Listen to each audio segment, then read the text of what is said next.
Assalamualaikum warahmatullahi wabarakatuh. Nama saya Wiranti dengan nomor NIM 859179789.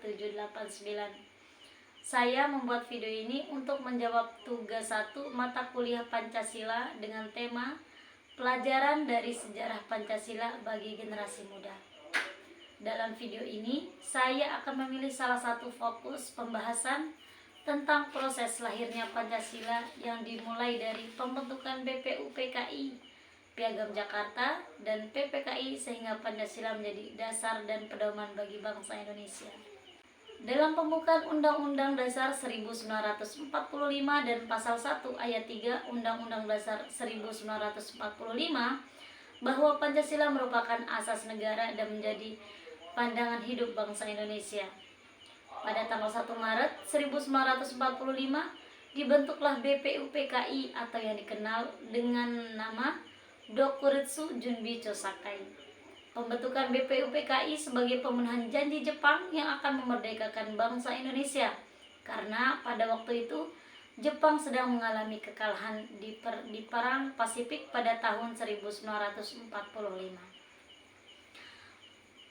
Menyadari kekalahan sudah di depan mata, Jepang menarik simpati bangsa Indonesia dengan cara menjanjikan kemerdekaan dan membentuk sebuah lembaga guna mempersiapkan kemerdekaan Indonesia.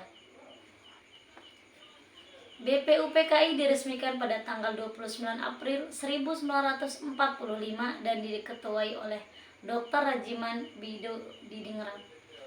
Tugas BPUPKI antara lain membahas dasar negara, menetapkan undang-undang dasar, dan membentuk panitia-panitia kecil. Sejarah Pancasila dimulai dari terbentuknya BPUPKI ini yang diresmikan pada tanggal 29 April 1945. BPUPKI mengadakan sidang pertama pada tanggal 29 Mei sampai 1 Juni 1945, di mana Soekarno menyampaikan gagasan tentang dasar negara yang kemudian dikenal sebagai Pancasila. Sedangkan Piagam Jakarta dilaksanakan pada tanggal 22 Juni 1945. Panitia 9 yaitu 9 tokoh nasional merumuskan Piagam Jakarta sebagai rancangan pembukaan Undang-Undang Dasar yang memuat rumusan Pancasila. Panitia Persiapan Kemerdekaan Indonesia dibentuk pada tanggal 9 Agustus oleh Jenderal Terauchi di Vietnam dengan mendatangkan Dr. Rajiman, Soekarno, dan Hatta. Badan ini bertugas untuk mempersiapkan kemerdekaan dan meresmikan Undang-Undang Dasar serta Pancasila sebagai dasar negara. Pada sidang PPKI tanggal 18 Agustus 1945 terjadi perubahan pada sila pertama Pancasila dari ketuhanan dengan kewajiban menjalankan syariat Islam bersama pemeluk-pemeluknya menjadi ketuhanan yang Maha Esa. Perubahan ini dilakukan demi persatuan bangsa Indonesia yang terdiri dari berbagai agama dan kepercayaan.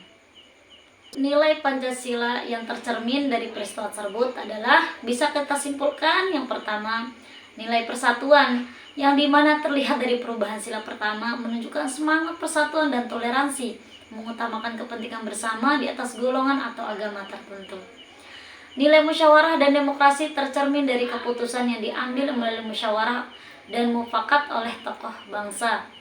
Yang dapat diambil dari peristiwa tersebut adalah pertama, mengutamakan kepentingan bersama, yang kedua, toleransi dan menghargai perbedaan, yang ketiga, mengutamakan musyawarah untuk mendapatkan kesepakatan bersama dalam mengupayakan persatuan dan kesatuan bangsa.